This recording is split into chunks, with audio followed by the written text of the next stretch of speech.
Okay, my name is Barrister Esther Omenka. I'm the Executive Director. Touch TV News Channel. The best. The Nigerian House of Representatives, under the leadership of Speaker, recognized the critical role of Parliament in fostering citizen engagement, particularly among the youth.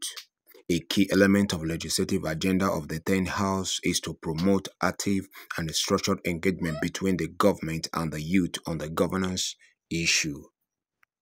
At the meeting, Honorable Abbas said challenges facing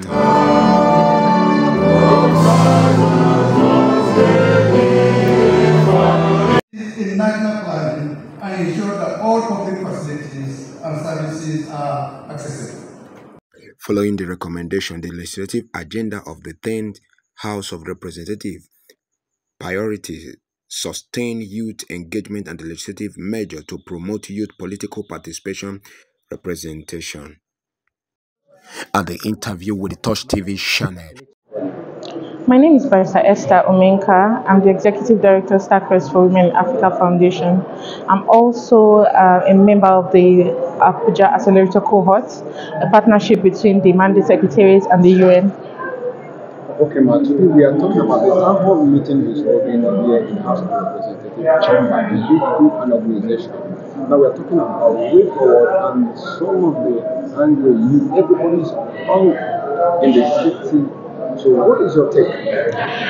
It's just really sad how things have escalated and how bad the economy has gotten in the past 1 year. The president has done amazing innovations, taking some decisions that are supposed to be economically to the advancement of Nigerians. But unfortunately, the ordinary Nigerians cannot see it because, of course, the streets are filled with hungry people.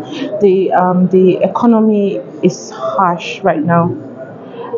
The ordinary Nigerian cannot afford 2 square meals. I'm not even talking about 3. I'm saying two meals a day, and that's really sad. The prices of food items in the market have escalated. The cost of transportation, the cost of living has gotten over 300%. Increase. It's so sad, and it's akin to beating a child and telling that child not to cry. For God's sake, Nigerians have been patient. We are still patient because we are good and loving people. We believe in the government. We believe in Nigeria. We hope for a better Nigeria. But then, how far can it be? How far is far enough? You don't expect me not to be able to feed my children, and then I'll just sit down and fold my hands, and I'm not bothered. People are hungry, going to bed without food. People cannot afford basic health services. You go to the pharmacy to get drugs, and then what used to be 150 naira is now over 1,000, 3,000 naira, and that's just the list is endless. So we're here today because we were called by the kind and benevolent House of Rep Speaker, and we want to have a dialogue with our leaders. We want to tell them, okay, this is where the shoe is hurting, and this is what we think you can do to better it. And we really hope that these deliberations, yield fruitful results. Okay, my leader. Before the some of these people, the keynote speakers in this opening of this particular meeting today, the Minister of Information, he speak and they say that the federal government has put a lot of things in place. Now, looking at this, what can you say that they have put in place in order to reduce this hunger that is in the nation? Okay.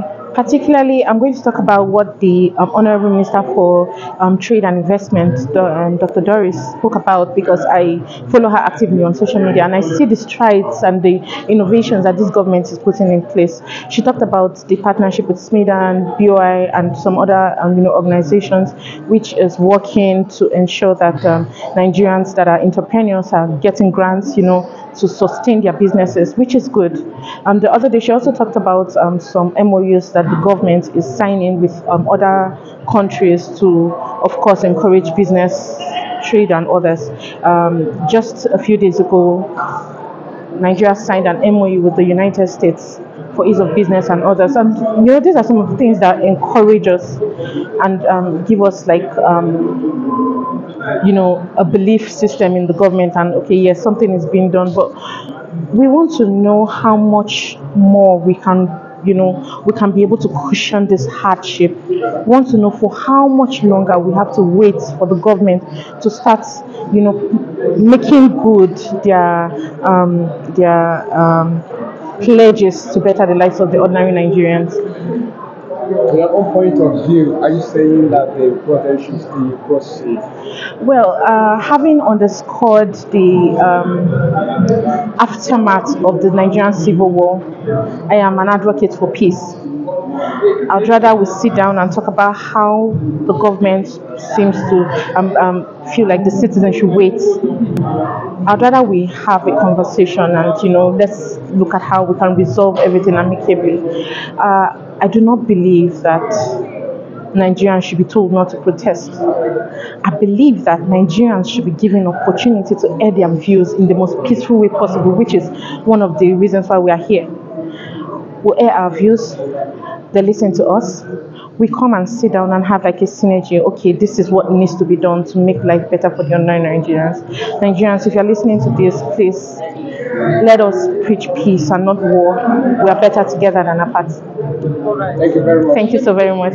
My name is Barrister Esther Omenka, Executive Director, Start Press for Women in Africa Foundation.